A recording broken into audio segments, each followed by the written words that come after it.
de la structuration de ce webinaire qui, dans tous les cas, vous sera soumis à vos publications. Voilà, je vais faire cette introduction. Et maintenant, je vais attendre que la technique me dise... C'est moi qui cause. Fais le clap. Et quand on fait une captation, il faut que le son et la vidéo soient alignés. Et pour que ce soit aligné, il faut qu'il y ait un clap de début. D'où le fameux clap. Et oui.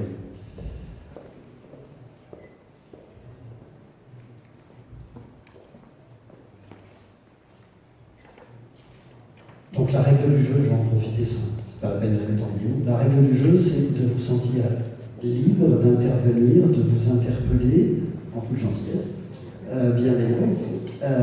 On est là pour parler du co-développement, de cette manière de co-construire finalement nos territoires, sans langue de bois, dire ce qui marche, ce qui ne marche pas, l'analyse qu'on en fait, ce qu'on aimerait bien voir changer. L'objectif étant de ressortir de cette table ronde avec à la fois des illustrations de cette dynamique partenariale, public-privé, qui aujourd'hui fleurit en France, et notamment dans le Grand Est, et à la fois des résultats que l'on peut avoir dès à présent, voir dès à présent, mais aussi des difficultés qu'on rencontre dans la mise en œuvre de ces dynamiques-là, et que l'on puisse partir et communiquer auprès d'autres acteurs territoriaux, d'autres entreprises, d'autres associations qui aimeraient s'engager dans cette dynamique-là, dans ces partenariats pour créer la valeur d'un territoire, bien qu'ils en ressortent avec des pistes de réflexion, d'action.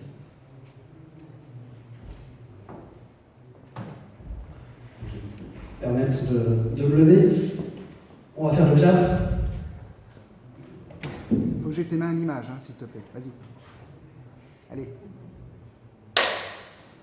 Merci. C'est mon premier clap. Bonjour à tous, Christophe Besson-Léo, je suis le président de l'Alliance Sens et Économie. J'ai le plaisir et l'honneur de vous accueillir ici à la Foire de Chalon pour cet événement sur le co-développement territorial, un sujet dont on entend parler de plus en plus avec des noms différents, partenariat public-privé, co-construction, dynamique de mise en synergie des projets d'un territoire. C'est porté par des entreprises, c'est porté par des associations, c'est porté par des collectivités. Il y a une grande diversité de projets aujourd'hui qui peuvent s'inscrire dans ce qu'on appelle le co-développement territorial. Il était intéressant, sur le Grand Est, aujourd'hui, à la Foire de Chalon, de faire un point d'avancement, puisque l'année dernière, nous avions annoncé le lancement d'un programme de revitalisation de l'ancienne base aérienne 112 par le co-développement, donc par cette démarche de co-construction avec les acteurs d'un territoire, et non pas par une démarche qu'on appelle top-down, décidée d'en haut et tout le monde suit en bas. Et aujourd'hui, un an après, on peut faire un point, effectivement, concret des résultats de cette dynamique qui a été portée par le village de Courcy et qui a donné lieu au projet qu'on appelle la microville 112 et dont on aura un premier témoignage. L'objectif de cette table ronde, tout simplement, est de permettre de se poser la question de ce qu'est le co-développement territorial, d'avoir des réponses, de l'illustrer avec des projets de co-développement territoriaux qui sont initiés ici dans le Grand Est et ailleurs, notamment dans le Jura, et de pouvoir ainsi identifier à la fois les résultats et les attendus que l'on peut avoir de ces dynamiques de partenariat entre les acteurs entrepreneuriaux, associatifs, collectivités et universitaires d'un territoire, et à la fois les difficultés qu'on peut rencontrer dans cette mise en œuvre, difficultés, on verra qu'elles existent et qu'elles ont des formes très diverses. Autour de la table, nous avons donc aujourd'hui, je vais m'asseoir, Patrick Plassin, président du Césaire Grand Est. Je vais faire un bref tour de table et vous aurez l'occasion d'intervenir les uns et les autres. Donc Patrick Plassin, président du Césaire Grand Est, Martine Joly, maire de Courcy et porteuse avec l'Alliance Sens et Économie du projet Microville 112, Gilles Bébert, ici présent, qui est maire de Salins-les-Bains et vice-président de Arbois-Poligny-Salins, cœur du Jura. Nous avons également Nicolas Jacqueminot, Nicolas Jacquinot, ici, qui représente la Chambre des métiers et de l'artisanat, qui nous parlera de l'intérêt qu'ils ont par rapport à la micro-édition. Pourquoi cette dynamique-là les intéresser en tant qu'acteur entrepreneurial. Amine Bune, de l'association des petits débrouillards Grand Est, la directrice, qui aussi témoignera de l'intérêt de la co-construction de cette dynamique-là, illustrée sur des projets dans la micro 112. Thomas Dubois de l'Uriops, à ma droite, qui nous parlera en tant qu'acteur associatif. L'Uriops, c'est un réseau d'associations d'activités santé sociale. Raphaël Blanchard du conseil départemental de la Marne, qui viendra également témoigner de l'intérêt du département par rapport à cette dynamique de co-construction. Et Bertrand Courreau, maire de Sainte-Menehould, et délégué général du CPME, la CPME, pardon, qui viendra également témoigner en tant qu'élu des dynamiques de co-construction qu'il a initiées sur son territoire. Voilà pour nos participants.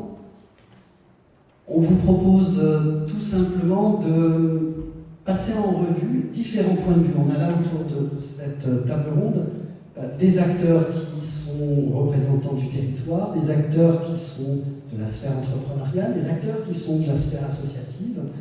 Et quand on parle de co-développement territorial, on parle d'un partenariat entre ces différentes sphères qui co-construisent ensemble finalement de nouveaux moteurs de croissance et de création d'emplois, et création de sens sur leur territoire. Avant de passer la parole, donc, on va dire, dans un premier temps, aux représentants des collectivités territoriales, quelques données factuelles sur la co-construction en France, et notamment dans le Grand Est, suite à une étude réalisée par le RAMO. Le RAMO, c'est le laboratoire des innovations partenariales qui, depuis 10 ans, observe ces partenariats et ces coopérations entre entreprises, associations, acteurs publics. Et ils ont fait une étude qui révèle qu'aujourd'hui, ce mouvement de co-construction est plébiscité par l'ensemble des acteurs de la société. Quelques chiffres. 69% des Français pensent effectivement que la co-construction, cette démarche partenariale, est nécessaire pour inventer et trouver de nouvelles solutions. 87% des maires, 81% des dirigeants d'entreprise. Dans le Grand Est, c'est même 89%. 87% des responsables associatifs. Dans le Grand Est, c'est même 95%. Tous pensent que ces alliances publiques-privées sont des sources d'innovation pour répondre aux objectifs sociétaux, aux objectifs de développement durable, les fameuses ODD dont on parle, qui ont pour vocation à réduire les fragilités de nos territoires, mais aussi à faire émerger de nouveaux modèles de croissance et d'emploi. Mais on constate que seulement 25% développent des coopérations économiques. Donc, de la déclaration et de l'intention et du souhait, de l'aspiration de tous ces acteurs constituent notre société, à la mise en œuvre, il y a quand même un sacré fossé. Les coopérations économiques, c'est coproduire ensemble une offre commune, assemblant les compétences des uns et des autres, œuvrant finalement à un projet commun. Dans le Grand Est, on a même 63% des entreprises qui disent n'avoir aucune démarche de développement partenarial. Donc voilà l'état des lieux que je voulais partager avec vous sur factuellement cette réalité qui a une vraie lame de fond d'intention, d'envie, de co-construction, de partenariat public-privé. Construction de ces nouveaux moteurs de croissance finalement et réinventer notre modèle de développement ensemble, notre faire société, faire ensemble société. Et dans la réalité, la difficulté à mettre en œuvre aujourd'hui, et même une certaine frilosité, passage à l'acte.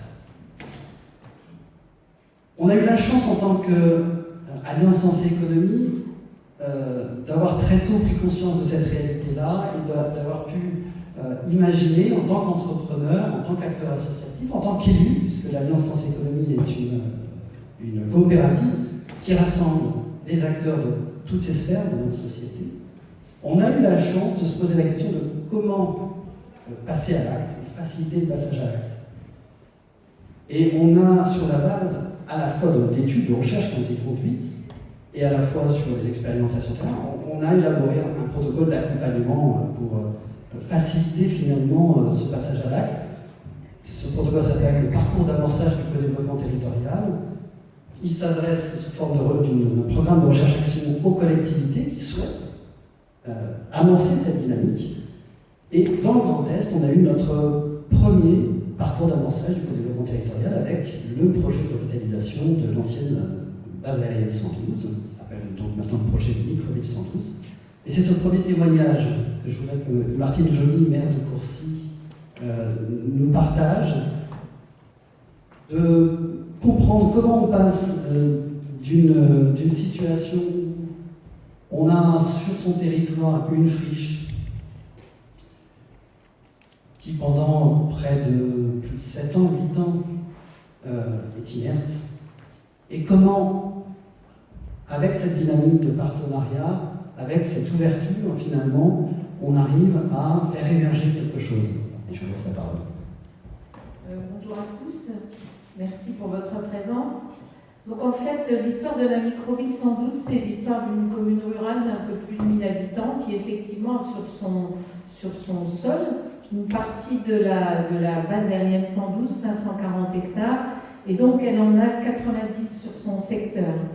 Fermeture un petit peu inattendue, et donc possibilité pour la commune de racheter à l'euro symbolique ces 90 hectares pour y proposer un projet, ou bien de refuser l'achat à l'euro symbolique et d'attendre pour voir ce qui pourra s'y passer. Donc dans un premier temps, mobilisation des élus en disant il faut qu'on fasse de ce secteur, étant donné qu'en plus on a la zone vide donc de la construction, beaucoup de construction, il faut qu'on pense à un projet. C'est vrai qu'au départ, on n'est pas tout à fait d'accord avec le monde, je vais dire le monde politique, c'est pas tout à fait ça, mais on va simplifier, avec les grands élus qui ont des projets qui ne nous ressemblent pas et avec lesquels on n'est pas en accord. Donc c'est effectivement au départ un petit peu d'opposition et le temps passe sans projet. Et puis, avec tout ce qu'on propose, on n'a pas baissé les bras jusqu'au jour où on a rencontré, je vais dire presque un énergumène au départ, plein d'idées, plein de projets, qui réfléchit 4 fois plus vite que les autres, qui a plein d'idées, qui a un petit peu du mal à les ranger et qui au début nous parle et on ne se comprend pas tout à fait, mais on voit bien qu'il y a du bon sens et des belles idées. Et puis il se trouve que Eric fait la connaissance d'Alliance Sens et Économie, qu'ils discutent ensemble et qu'ils se rendent compte qu'il y a déjà des gens qui ont proposé des choses organisées et que peut-être le fait de travailler ensemble, ça va faire avancer les choses plus vite et éclaircir un petit peu les choses. Donc c'est ce qui se passe. Et donc Eric vient à notre rencontre avec Christophe. Et là, avec les élus de Courcy, s'ouvre une possibilité. Donner de la vie au site, co-construire des choses, co-construire pour faire plus, mais moi j'appelle ça faire mieux dans l'esprit de ce qu'on peut porter. C'est-à-dire, bien sûr, on peut en faire un lieu où on va faire de l'économique, faire du logement, puis tout ça c'est parfait, c'est une bonne chose. Mais nous, ce qu'on entend, c'est on peut rassembler des gens, on peut faire venir l'entreprise, les associations, on peut faire venir le public, le privé, pour co-construire ensemble et faire des choses qui auront peut-être une valeur sociale, sociétale, une valeur morale qui nous parle plus. Donc on s'est lancé dans l'aventure il y a 1 an. Quand on est venu ici, on avait lancé la première manifestation d'intérêt, la première manifestation, voilà, la demande de candidature. C'est ce que nous avons fait. Il y a à peu près 4 mois, je crois, on a eu la journée des candidats. Ça a été une magnifique journée. Ils ont visité le site. Quand ils ont été sur le site, ils ont pu extrapoler, travailler ensemble. Déjà, rien que dans quand ils se sont rencontrés, ils ont vu qu'ils avaient des choses en commun et qu'ils pouvaient s'aider, s'entraider, peut-être trouver des nouvelles idées, des nouvelles directions. C'était une journée riche en travail, riche en émotions, en simplicité. C'était vraiment une très belle journée qui nous a permis de voir quel est l'intérêt porté au site de la microville. Et puis nous, très honnêtement, alors j'essaie d'être brève, mais si vous avez des questions, on m'en poserait, je ne voudrais pas monopoliser. Quelque chose qui nous a aussi fortement intéressés, c'est que quand les candidatures sont arrivées, il fallait quelque part les jauger, les juger, les analyser. Donc on s'est dit forcément, il va falloir créer un comité d'experts parce que c'est très pointu et qu'il y a des gens dont c'est un peu la passion, le métier, l'habitude. Donc ces gens-là vont jauger les demandes sur leur réelle capacité à se financer, à fonctionner. Enfin, Christophe pourra développer. Et puis nous, on s'est dit dans la commune, voilà, on est des élus, mais on n'est que 15 élus qui représentons un peu plus de 1000 habitants. C'est un dossier énorme. Et il va falloir communiquer avec la population pour voir comment elle reçoit le dossier et surtout quel risque elle est prête à prendre, parce que quelque part, c'est vrai que pour la commune, c'est quand même un risque à courir. C'est pas le petit dossier de rénovation de la salle polyvalente, hein, qui est quand même un gros dossier, n'est-ce pas, M. Barret, mais déjà, c'est pas du tout la même proportion. Donc on a joué enfin non, on n'a pas joué, parce que c'est pas un jeu, on a dit, on informe la population, donc on a fait une petite publication, on a proposé une réunion publique, et là on a été quand même étonnés des réponses. Les gens sont venus, non seulement ils sont venus écouter, ils ont eu des questions pertinentes, ils ont eu des remarques exactement à l'identique de celles qu'on s'était posées sur les risques financiers, sur les risques ou sur la façon dont ça pouvait fonctionner. Effectivement, ils sont comme nous on est élus, mais on est de simples citoyens. Donc ils avaient effectivement les mêmes questions et les mêmes réponses que nous. Donc nous est venue l'idée, et ça c'est une idée qui nous parle, d'analyser les dossiers avec une commission citoyenne. Donc on a dit aux citoyens, ceux qui sont prêts, vous vous inscrivez, et quand les dossiers vont arriver, on va vous faire une grille d'analyse et vous allez analyser côté citoyen. Qu'est-ce que le citoyen comprend de ce dossier? Qu'est-ce qu'il en attend? Qu'est-ce qu'il en comprend? Qu'est-ce qui lui plaît? Qu'est-ce qui lui fait peur? Qu'est-ce qui ne lui plaît pas, qui ne lui parle pas? Et alors là, ça a été fabuleux, parce que les gens sont venus à une réunion, on a distribué les dossiers sans les choisir, en disant voilà, vous faites des groupes de 3, de 4, vous partez avec 2, 3 dossiers, vous analysez chez vous, vous remplissez la grille et on fera une réunion commune. Alors on l'a fait, ça a été, pour nous, élus, ça a été vraiment un moment important de partager avec la population et de voir les gens se mettre au travail. Et puis l'autre belle surprise, c'est que si l'analyse ne portait pas sur les mêmes points, pas tout à fait, parce qu'il n'avait pas le côté technique et le côté pointu des gens qui avaient analysé les dossiers, mais finalement les choix étaient pas loin les uns des autres. Il y a eu très peu de discussions sur des dossiers qui n'avaient pas parlé aux uns et pas parlé aux autres. Donc, on arrive, moi je dis à mes élus, on va avoir une réunion de conseil prochainement, fin septembre. On arrive un petit peu au bout du bout, c'est-à-dire qu'il va nous falloir décider de l'achat à l'euro symbolique. Nous, on avait besoin, avant de décider de cet achat, d'avoir un certain nombre de réponses, un certain nombre d'avancer sur le dossier. On y est ou on y est presque. On se posait des questions par rapport à tous les réseaux qu'il y a sur le site, et bien sûr il y en a beaucoup. On commence à avoir une idée précise puisqu'on a des réponses de la communauté urbaine dont ce sont les compétences. Donc ça nous éclaire sur la position. L'appel à manifestation d'intérêt, et ce qui vous en sera dit, oui, ça a été forcément un éclaircissement important puisqu'on voyait que les projets portés et les envies étaient fortes. Et puis, voilà, nous, on arrive au terme, tout à la fois au terme du processus et du moment de la décision, et on arrive au début d'un travail qui reste énorme, mais au moins on aura largement travaillé, débattu, avancé, avec toute l'équipe d'Alliance Sens Économie. Disons qu'on a fait un long parcours, qu'on est heureux de l'avoir fait et qu'on va pouvoir décider sereinement. Alors très honnêtement, en tant que maire, mais alors là, ma position, et Christophe le sait, hein, nous on est les élus adjoints maires, mais on a beaucoup travaillé avec l'équipe parce que c'est vraiment une décision collégiale. Mais bon, le terrain est, on va dire, largement débroussaillé. Voilà, c'est tout ce que je peux dire pour le moment. J'espère avoir répondu aux attentes. C'est un bon premier storytelling.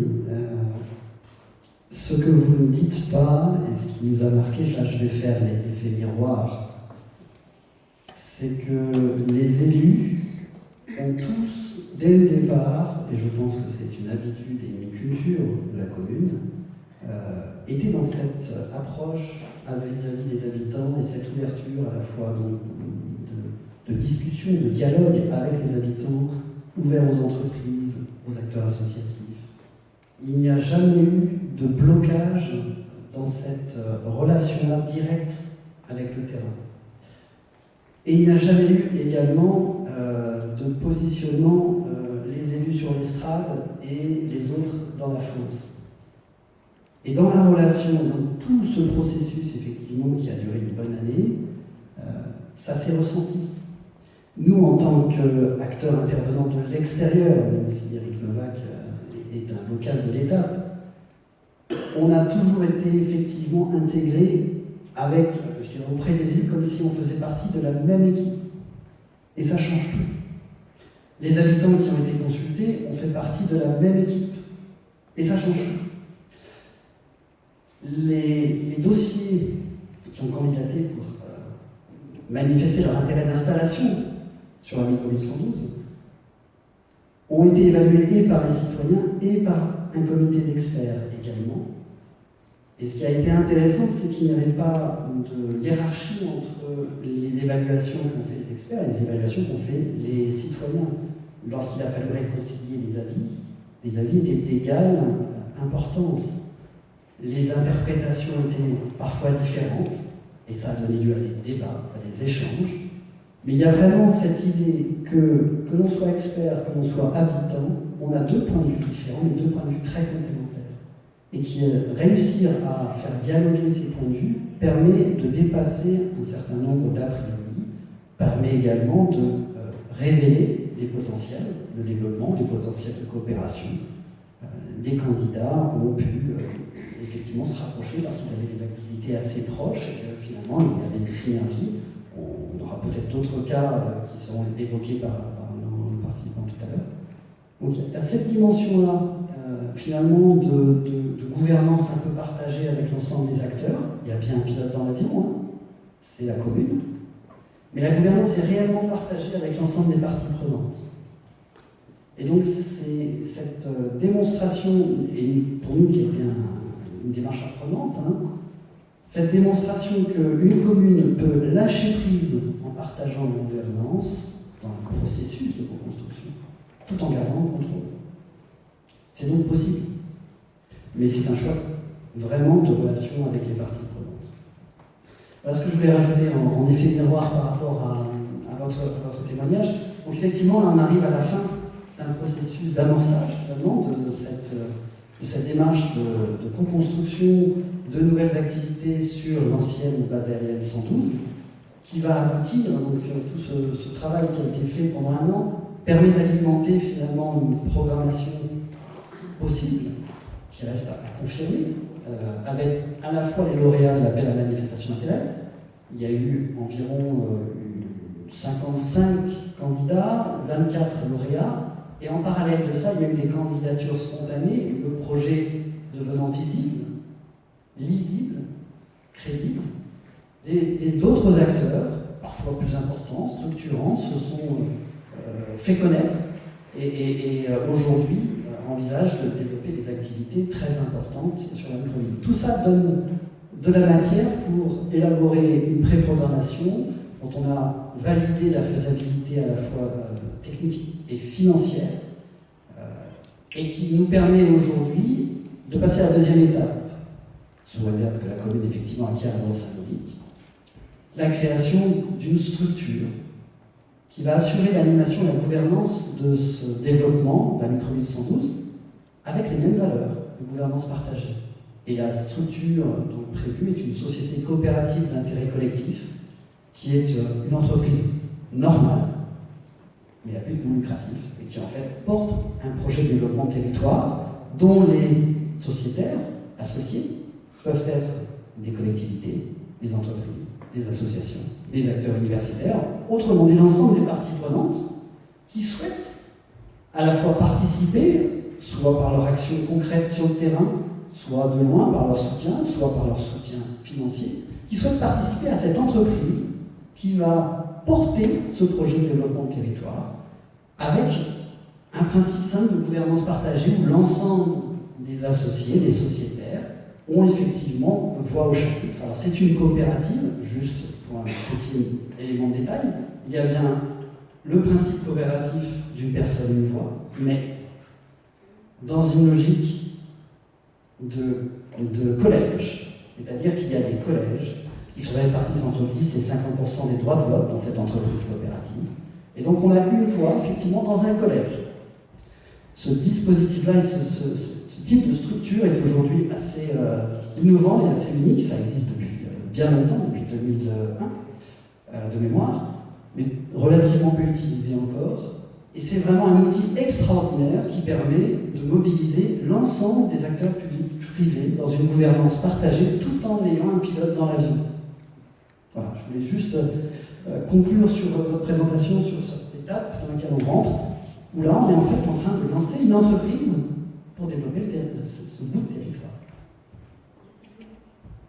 Je voudrais juste rajouter, parce que j'ai fait une partie de la présentation, simplement parler un petit peu de la difficulté. C'est très innovant. Alors il y a deux choses qui sont compliquées à faire comprendre. La commune a 90 hectares à portée de main et elle dit il faut qu'on fasse un projet. Alors ne serait-ce que par rapport à nos habitants, le non-projet déjà serait l'ouverture à des problématiques qu'on n'arrivera pas à gérer. Donc la nécessité d'un projet nous semble importante. La deuxième chose, c'est qu'on fait un projet, mais ce n'est pas un projet qui va servir directement à la commune, parce que très honnêtement, une commune comme la nôtre d'un peu plus de 1000 habitants, elle n'a pas besoin de 90 hectares qui sont pourtant sur son territoire. Donc si on s'empare du projet, c'est pour que ce projet puisse servir non seulement le secteur, mais le large secteur. C'est à but non lucratif, donc la commune sait qu'elle ne va pas pouvoir faire des voiries plaquées or, c'est pas l'objectif, donc ça c'est difficile à faire comprendre, et dans la cogestion. Et puis après, quand vous arrivez avec le dossier fermeture d'un site militaire, donc vous savez que vous pouvez avoir des aides de l'État si vous remettez le site en ordre, en ordre, si vous lui redonnez vie. Mais là, finalement, comme c'est un projet tout à fait particulier, eh ben, on n'entre pas dans la case. Et là, il faut attendre que la case bouge ou qu'une nouvelle case se mette en place. Et c'est un petit peu la difficulté de l'aide. On ne répond pas aux critères ordinaires, donc on pose souci. Le projet intéresse, le projet, on sent bien qu'il faudrait le porter, mais on n'a encore pas toutes les données pour trouver des solutions. C'est un petit peu en ce moment la problématique. Merci Madame le maire. Je vais passer la parole à Gilles Hébert, maire de Salins-les-Bains, qui lui, finalement, est au tout début de son histoire avec effectivement le lancement d'un parcours d'avancage du co-développement territorial sur sa communauté de communes au cœur du Jura. Donc là, pour la première fois d'ailleurs, il a vu en live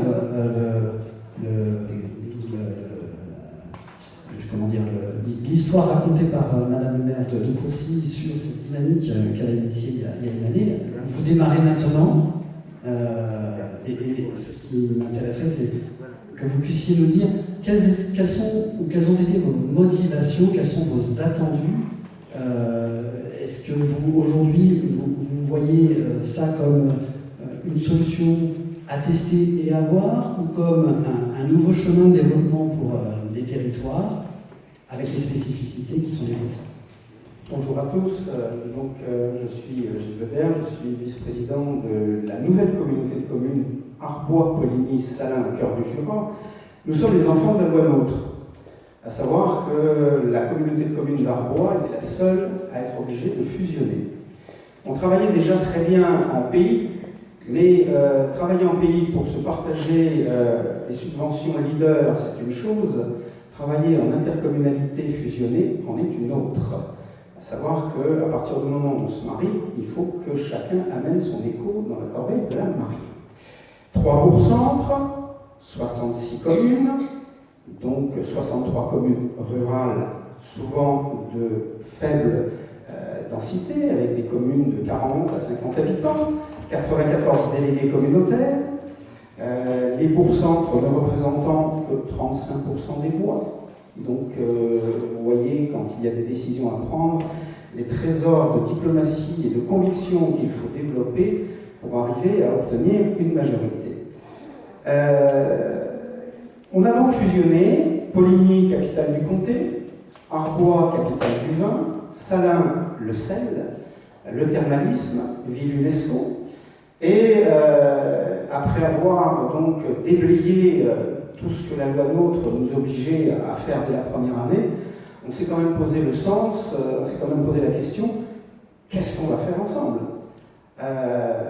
Au moment où l'État se désengage, au moment où les départements ont de plus en plus de difficultés, on s'est dit qu'il faut qu'on reprenne notre destin en main, c'est-à-dire d'enrayer le déclin économique, démographique de nos territoires. On a fait le constat qu'on était assis sur des pépites, vraiment, et le problème qui se posait à nous, c'était de savoir comment et avec qui on pouvait développer notre économie. Et puis, il se trouve qu'on a rencontré Alliance Sens et Économie, qui sont venus plusieurs fois nous présenter ce qu'ils représentaient, comment ils travaillaient, le côté associatif, enfin SIC, donc mutualisation, dans un pays comme Salins qui a vu les grands penseurs idéalistes de la fin du 19e sur le mutualisme, ça nous a parlé. À titre d'exemple, le Crédit Mutuel est né à Salins-les-Bains. La première maison du Crédit Mutuel est Salins-les-Bains.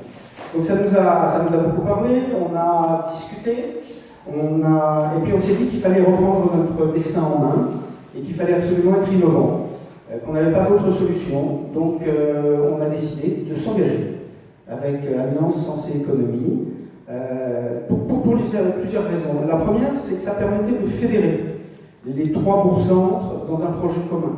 Donc ça, c'était important. La deuxième chose, c'est que Alliance Sens et Économie allait faire un bilan de nos forces, de nos faiblesses, même si on en avait un petit peu conscience, mais c'est toujours plus facile d'avoir un œil extérieur